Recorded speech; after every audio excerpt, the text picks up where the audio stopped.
তো আসসালামু আলাইকুম বন্ধুরা, কেমন আছেন? আজকে যে মানুষটার ফটো দেখতে পাচ্ছেন আমার ল্যাপটপের স্ক্রিনে, দাঁড়ান জুম করে ভালো করে দেখায়।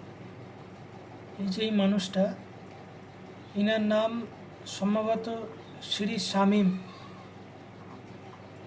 এই মানুষটা মারা গেছে। এই মানুষটার ফটো দেখি অনেক ভাইরাল হচ্ছে। তো সবার উদ্দেশ্যে এটাই বলতে চাই, একটা বিষয় খুবই খারাপ লাগছে যে মানুষটাকে মার্ডার করা হয়েছে বা হত্যা করা হয়েছে। তো খুবই বয়স্ক মানুষ, দেখতেই পাচ্ছেন। তিনি বাবা মানুষ, মাজারে থাকতেন। বিষয়টা খুবই খারাপ লাগছে। তারপর আরেকটা বিষয়, চিন্তা ভাবনা, হাসিও পাচ্ছে আবার খারাপও লাগছে, কি বলবো। এই যে মানুষটা দেখতে পাচ্ছেন, ইনি মাজারে থাকেন অথবা মাজারে থাকতেন।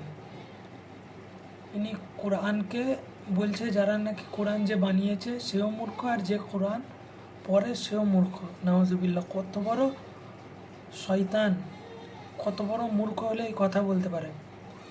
তারপরে হচ্ছে আরেকটা বিষয়, যে বাংলাদেশে বহু মাজার আছে। আমাদের বাংলাদেশে আমরা দেখি যে হাজার হাজার মাজার। এই মাজারের যে ভণ্ডামি, এই যে মাজারে সেজদা করা, দুধ ঢালা, চাদর চড়ানো, মাজারে ছাগল দেওয়া, মুরগি দেওয়া, গরু দেওয়া, এই সবগুলো আমরা চাই এই শিরিক মুক্ত বাংলাদেশ। বাংলাদেশে আমাদের যে এইগুলো হচ্ছে শিরিকগুলো, এগুলো আমরা চাই। সরকারের কাছে আবেদন যে এই জিনিসগুলো যেন বন্ধ হয়। এই যে অবেলা জন্তুগুলোকে, এই যে আরেকটা ভিডিও কদিন ধরে দেখছিলাম, এই দু একদিন আগে একটা কুকুরকে কুমিরের সামনে ফেলে দেওয়া হয়েছে। জ্যান্ত কুকুরকে, হিংস্র কুমির তার কাছে তেড়ে আসছে। তো এতটুকুই বলবো যে এই অবেলা জন্তুগুলোকে, অবেলা জানোয়ারগুলোকে, এইসব মানুষগুলোর কারণে হত্যা করা হচ্ছে। খুবই খারাপ লাগছে। এই জিনিসগুলো আমরা চাই বাংলাদেশ থেকে মুক্ত হোক, আমাদের বাংলাদেশ শিরিক মুক্ত হোক, বা এইসব অবেলা জন্তুগুলোকে না মরতে হয়।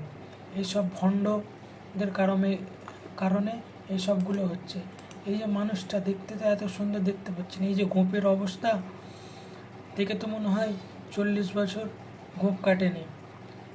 এরা গাঁজাখোর, মদখোর, নারী ব্যবসায়ী, এইসব নিয়েই থাকে।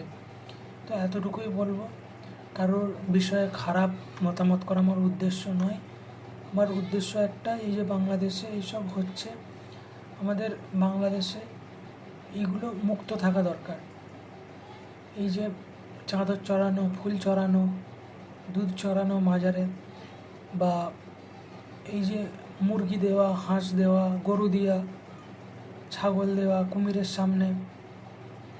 এই কুমির যেগুলো মাজারের সামনে আছে, এই কুমিরকেও নিয়ে, আমার মতে যেটা বলে, এই যে মাজারে কুমির আছে, এই কুমিরকে নিয়ে যে চিড়িয়াখানায় দিয়ে যাওয়া উচিত।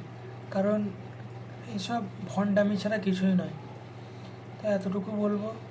দেখো, তোমরা যারা আমার ভিডিও খারাপ উদ্দেশ্য নিচ্ছ, তাদের উদ্দেশ্যে একটাই কথা বলি, আমার কথাগুলো শুনে হয়তো খারাপ লাগতে পারে।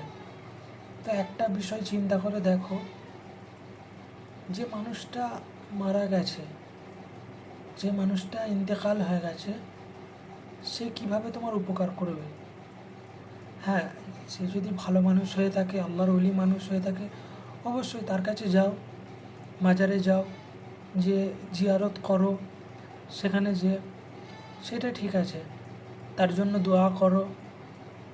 ভাই, কবর বহুত কঠিন জায়গা, আমরা জানি না। তো এতটুকুই বলবো যে এই যে মাজারে মানুষ শুয়ে আছে, মরে যাচ্ছে, যে একটা হাদিস শরীফে এসছে এমন, যে কেউ ইন্তেকাল হয়ে গেল, সে তেমনই, ধরেন একটা মহাসমুদ্রের মাঝখানে সাঁতার না জানা ব্যক্তি পড়ে গেলে যেরকম, আর একজন কবরে শুয়ে থাকা ব্যক্তি ঠিক সেরকম। তার কোনো ক্ষমতা নেই মানুষকে নাফা দেওয়ার। মানুষের উপকার করার ক্ষমতা নেই? দিনেওয়ালা মালিক আল্লাহ। এই মাজারে যে শুয়ে আছে তার কোনো ক্ষমতা নেই দেওয়ার, আমরা তার জন্য দোয়া করতে পারি। তো আমার কথাবার্তার মধ্যে ভুল ত্রুটি বিয়াদবি হলে অবশ্যই মাফ করবেন। তো আসসালামু আলাইকুম ওয়া রাহমাতুল্লাহি ওয়া বারাকাতুহু।